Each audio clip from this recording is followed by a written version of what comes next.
Po letu 1800 so bila izumljena prevozna sredstva, ki so skrajšala čas potovanja. V zadnjih 60 letih pa so strokovnjaki razvili tudi nove poti za sporazumevanje, denimo splet in mobilno telefonijo. Tako lahko podatki, surovine in ljudje z enega konca sveta na drugega potujejo hitro in poceni. To pa je povzročilo, da posamezno podjetje svojih prostorov nima več nujno le v eni državi in na enem mestu. Podjetja imajo zdaj lahko pisarne ali sedeže v mnogih državah na različnih celinah.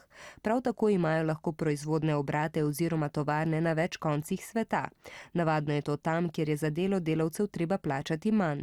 Na primer, podjetje iz Švedske šiva majice v Indiji, prodaja pa jih po vsem svetu, tudi v Sloveniji. Takim podjetjem rečemo transnacionalna podjetja. Temu procesu, ko izdelava izdelkov, trgovanje in dogovarjanje niso več omejeni samo na eno državo, potujejo pa tudi ideje in ljudje, rečemo globalizacija.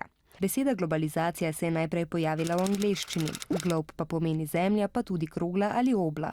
Torej, globalizacija je proces, v katerem smo se začeli dogovarjati in potovati z enega konca sveta na drugega zelo hitro. Zato so se razvila podjetja, ki poslujejo v več državah in tako spremembe na enem koncu močno vplivajo na ves svet.